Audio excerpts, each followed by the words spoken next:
अस्सलाम वालेकुम वरहमतुल्लाहि वबरकातुहू। मैं सैयद हुसैन बालापुर पीएस से यह मैसेज सारी आवाम को, उम्मत मुस्लिमा को ख़ास तौर पे दिया जा रहा। इस बात के पहुंचाने का मकसद ये है कि बात बोलने का, बयान करने का। बालापुर पीएस में हम आए हुए हैं। मेरा भतीजा होना जो जिसकी उम्र 17 साल है, मोहम्मद अब्दुल नासिर, जो कॉलेज में फर्स्ट ईयर जो है पढ़ रहे थे, स्टूडेंट थे, और इनकी बिल्कुल मासूमियत थी और ये उनकी उम्र के हिसाब से बिल्कुल जो है ना खेलने कूदने की उम्र थी इनकी। और इनको कोई ऐसी चीज़, ऐसा माहौल मिला जिससे कुछ इन्होंने दवा वगैरह, कोई इनको स्प्रे करा, कोई इनको इंजेक्शन वगैरह दिया बोल के हमारे को बात सामने आई। और वो बात दवाखाने में हमारे को ये बात पता चलने के बाद में जो है ना हमारे को बहुत बड़ी बेहद तकलीफ़ हुई इस बात की कि तो किस चीज़ से हो गया? तो बच्चा भी बाहयात है या बच्चा का इंतकाल हो गया। अभी उस्मानिया में डेड बॉडी अभी नहीं दी है।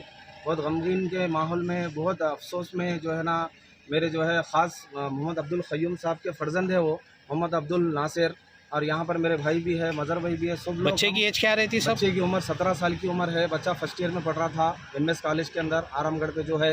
और वो बच्चा बिल्कुल जो है 1-2-2.5 महीने पहले मेरे साथ जमात में भी चला। वक्त लगाया हुआ था उन्हें नमाज़ा पढ़ना करना, बिल्कुल घरेलू काम को देखना। और बच्चा कोई ख्वाहिश में नहीं था, कोई फिरना घूमना करने में नहीं था।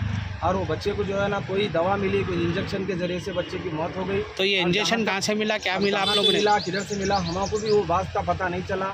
वो बच्चा कहाँ से लिया था, किसके माहौल में बैठता था। और 2 बच्चे इसी के साथ में जो है ना दवाखाने में, एक बच्चा जो है ना असरा हॉस्पिटल में है, एक बच्चा अवेसी हॉस्पिटल के अंदर है। और ये जहाँ तक भी मेरी बात जो भी सुन रहे मेरे भाई बहनें जितने भी है, उनकी औलादों के लिए ख़ास तौर पे बहुत अदबन गुजारिश है कि अपने बच्चों को जो है ना कहाँ पर जा रहे हैं, कहाँ पर बैठ रहे हैं, कहाँ उठ रहे हैं, उनकी निगरानी करिए खुदा के वास्ते। देखो ये नशे की मौत में, ये इंजेक्शन की मौत में जो है ना ये हराम मौत है। और ये मर जाएगा बच्चा तो कितनी तकलीफ है। बिल्ली का बच्चा, घर में बकरी का बच्चा हम पाले तो जो 1 महीने के बाद मर गया तो हमारे को जो है ना उसकी याद में खाना आना खा नहीं सकते अपन। और ये अब ये मासूम बच्चों की जो है ना हम कैसा देखेंगे मौता। बोलो आप बच्चा चलो एक्सीडेंट में था, कुछ बीमार हो गया था, कोई बीमारी की वजह से फौत हुई बोले तो चलो एक दिल का दिलासा, एक दिल की तसल्ली होती। और ये बच्चे की मौत के जिम्मेदार इसके पीछे बहुत बड़े लोग हैं, रॉकेट है बहुत बड़ा, इनका ग्रुप भी है। ये कहाँ से सप्लाई हो रही, कहाँ से डिस्ट्रीब्यूट हो रहा, कौन ला के दे रहे, कौन जिम्मेदार है इसके। और ये बच्चों तो मासूम बच्चों को कॉलोनियों में ला के कैसा दे सकते, इसके पीछे हुकूमत भी जिम्मेदार है। हुकूमत से भी हमारी अपील है और हुकूमत को भी हमारी गुजारिश है कि जो पुलिस भी जो डिपार्टमेंट है, नारकोटिक जो डिपार्टमेंट है, कोई भी उसका भी इसके रिलेटेड है, उनको फौरी सज़ा होना, उनको फौरी जो है ना कानून के हिसाब से इनकी क्या सज़ा मुकर्रर होती, उनको सज़ा देना ज़रूरी है। नहीं तो अगर हम आज खामोश बैठेंगे, जो मासूम बच्चे जो पढ़ने वाले दूध के दाँत भी उनके नहीं झड़े बोलते हमारे बुजुर्ग, वो बच्चे आज खबरस्तानों को चले आ रहे हैं। आज वो बच्चे जाके जो है ना दवाखानों में वेंटिलेटर पे पड़े हुए हैं। आज जो गरीबा कैसा इलाज कराएंगे, दवाखानों में जो है ना लूट मार चली हुई है। एक दिन के अंदर हमारे बच्चे को 50 से 70 हज़ार रुपये चार्ज कर दिए। गरीब आदमी, मजदूर आदमी कहाँ से ला के कराएंगा। वो दवा मिल रही 2,000-4,000 की दवा बच्चा ले रहा, उधर से जैसे एडजस्टमेंट करके बच्चे को जो है ना उसका एडिक्शन बना दे रहे हैं। और दवाखानों में जो है ना कुछ भी बात करने, झिड़कियाँ देके हमारे बच्चे तक मिलने नहीं दे रहे। और इंतकाल के बाद में बच्चे को हमारे बोल रहे नहीं वो बच्चा उसमें मुलविस था, इसमें मुलविस था, फलाना। ये ऐसे मासूम बच्चे, कॉलोनी में रहने वाले, कॉलेज में पढ़ने वाले बच्चे, जो इसकी मुस्तकबिल रोशन होने के लिए माँ बाप डाले कॉलेज के अंदर।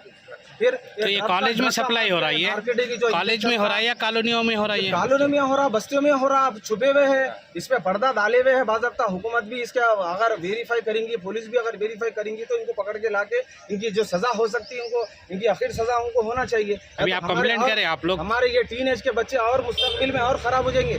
और जो बच्चे हैं जो पढ़ रहे हैं, फर्स्ट ईयर में, सेकंड ईयर में है, डिग्री में है, SSC में है, आप कंप्लेंट करें आप। कंप्लेंट हम तो वहाँ से हम उस्मानिया से ऑलरेडी मैसेज आ गया बालापुर PS में, तो हम यहाँ पर रिपोर्ट लगा के रिपोर्ट ले लेके हम उस्मानिया को डेड बॉडी लेने के लिए जा रहे हैं। हमारे सुबह 9 बजे से अब तक 2 बज गए, हमारे को यहाँ पर 1 बज गया, अभी तक भी हमारे रिपोर्ट क्लियर नहीं हुआ। हमारे यहाँ अभी जाके अभी होता बोल के बोले अभी जाना है उस्मानिया में, फिर वहाँ टाइम लगेगा, फिर वहाँ से डेड बॉडी हमको आएंगी तो फिर तफसील अमल में आएंगी। क्योंकि वालिद साहब भी अभी बाहर से आए, एक बच्चा था, एक बेटी थी, अब क्या गुजर रही बोलो आप। बच्चा टीन एज में 17 साल की उम्र में दुनिया से गुजर गया। तो अब ये जो इंजेक्शन वगैरह ले रहे हैं उन लोगों के लिए क्या मैसेज देना चाहेंगे आप? जो भी थे ग्रुप में थे, या इनको सपोर्ट करे या इनको फरोख्त करे, जो दवाएं नशीली या इंजेक्शन, गोलियां, पाउडर, व्हाटएवर जो भी है, इनके ऊपर कड़ी की कड़ी सज़ा होना। इनको फ़ौरन जो ना इनको सज़ा ला के इनको जेल में फौरी इनको भेज देना, या कानून के और इससे बड़ी भी सज़ा अगर है कानून के हिसाब से।